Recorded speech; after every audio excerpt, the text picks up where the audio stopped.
Hello everyone, welcome back to the zoo. I'm Reckless, and I hope you guys are having a fantastic holiday season. Merry Christmas to anyone who celebrates, and happy holidays to those who don't.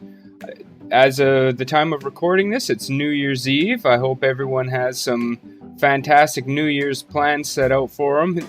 I'm going out myself with a couple friends from work and friends from around the area, so probably be nursing a hangover tomorrow morning, as I'm sure most of you guys will as well. But remember to be kind to your livers on this holiday season. I wanted to get this video out to you guys. I know it's been a little while. I apologize for the delay, with the Christmas season and whatnot. It's been hard to find the time. I hope you enjoy this video as sort of an apology for the delay. This is our African Savannah habitat. This will be the last habitat of this particular zoo. The game file has almost become unplayable. In placing certain items, my game will just completely lock up for upwards of a minute or two at some times. Boxing and unboxing animals has become a real thing as well. So this park, I feel, has reached the limits. I'm not sure if it's simply my PC. I'm assuming that's the problem. But either way, this zoo has reached the limit of capabilities for expansion. So this African Savannah habitat will be the last of this zoo. I've already begun on our second project, which will be an Asian themed zoo. So this is going to test the extent of my building ability, and I will let you guys know right now.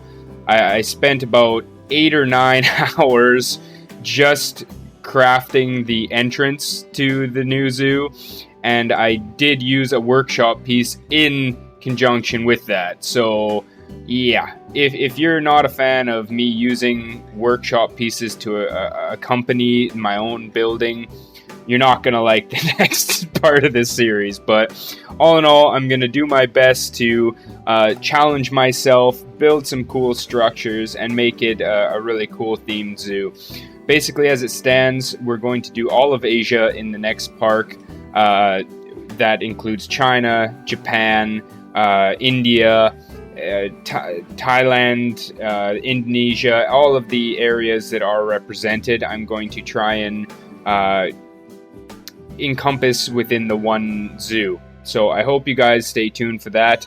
Please do like this video if you enjoy what you're seeing, and if you haven't already, don't forget to subscribe so you can keep up to date on my next uploads into our new Asian zoo.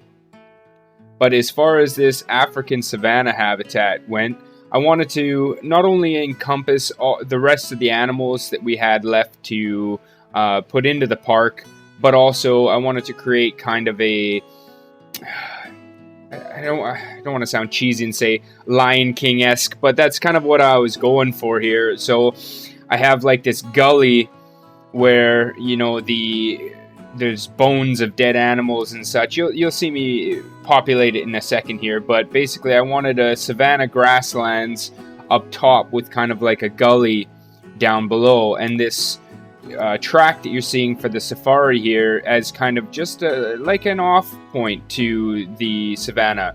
I toyed around with the idea of the track going all throughout this habitat, and the idea of it didn't quite sit well with me.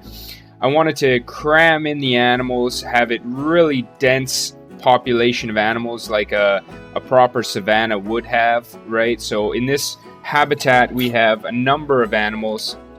We have the springbok antelope, we have the Thompson's gazelle, we have a mating pair of giraffes, a small family of warthog, a mating, I believe, one male and 2 female African elephants, if I remember that number correct, a mating pair of cheetah, as well as a small pride of lions and a rather large pack of hyena. I believe there's 6 or 8 spotted hyena in this habitat as well. So it's quite full as far as the animals go, and I wanted that mix of predator and prey that you would see on the savannah. I know they wouldn't necessarily be side by side, but I mean, hey, it's a fantasy world, it's a game, we can kind of do what we want as far as that goes. So I've positioned the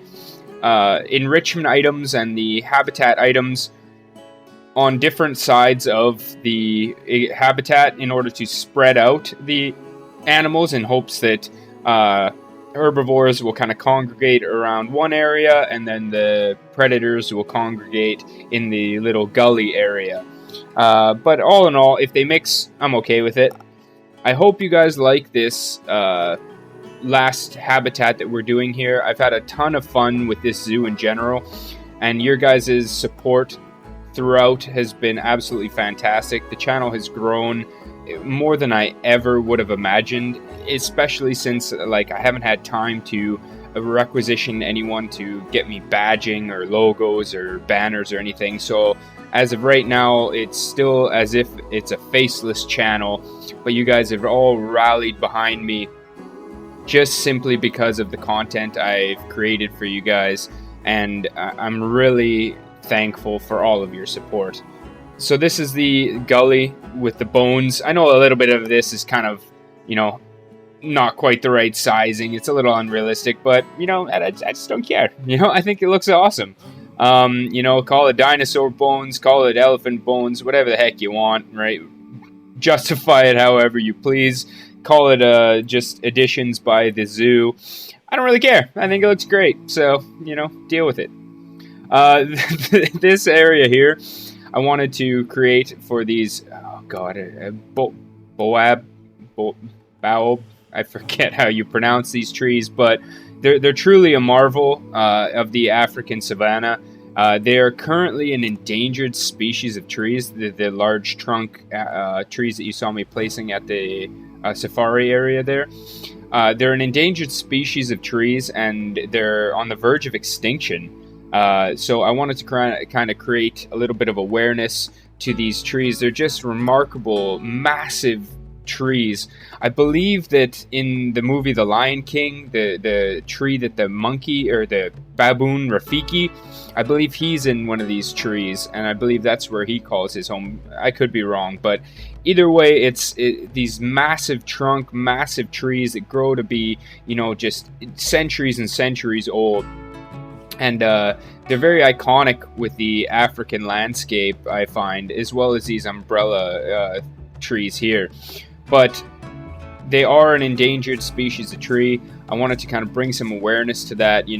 There are conservation efforts in effect to try and save these trees, but scientists don't really know, what all is causing them to go extinct, right? I mean, in the Western world, we had the elm tree that was ravaged by a sickness brought on by, I believe it was a beetle, and the trees almost went extinct as well. So if you see elm trees, it's quite a rare thing nowadays. And unfortunately, the big African trees, I'm not going to say the name again.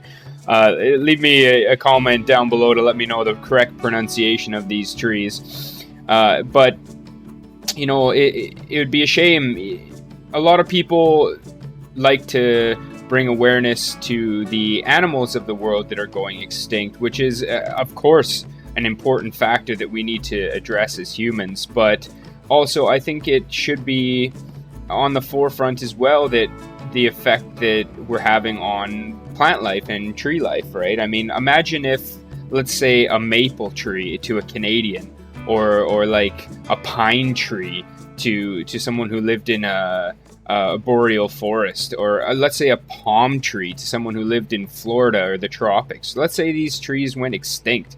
Let's say a coconut tree just up and went extinct, right? How many people would be affected by this, and how would your life change, right? Living in Southeast Asia, I mean, a coconut is a staple, and there's entire islands that only have vegetation because of the versatility of the coconut, right? So just think about that when I say something like these trees are going extinct, right? Like, imagine if it was a tree that it plays a part in your life, right? Like apple trees or what have you, right? So when you're thinking about, conservation, don't just simply think of it from an animal perspective, right? Think about it from vegetation as well, right? We need to be responsible for all the things that make our world beautiful, without getting too preachy. I mean, I'm not a tree hugging green hippie, kind of person, but we got to do what we can, right? Aside from all that, that's enough of my little rant and raving. I don't want to become that guy. So, either way, I hope you guys are loving this series. It's been an absolute joy to provide these habitats to you guys and have you guys show as much love as you have. I am not slowing down. I'm not giving up. I'm going to keep growing this channel and keep my branding alive well into the new year, and I hope that you guys can be along for the ride with me. Going forward, we're going to build up our Asian zoo, like I had mentioned. Once this is finished, I'm going to do another mega zoo like this one, encompassing everything that I've learned from building this zoo and everything I will learn in the upcoming months. So again, if you haven't subscribed, please do hit that subscribe button so you can stay along with the crew that we're building here, the family that we're building here, and I hope you guys stick around for the future. Aside from that, please do have a wonderful New Year's Eve, everyone. Don't drink and drive, get home safe, and enjoy the holiday season. With that, I'm Reckless. I'll leave you guys with some awesome cinematic shots of this savanna habitat, and I'll see you all in the new year. Have a good one. Bye-bye.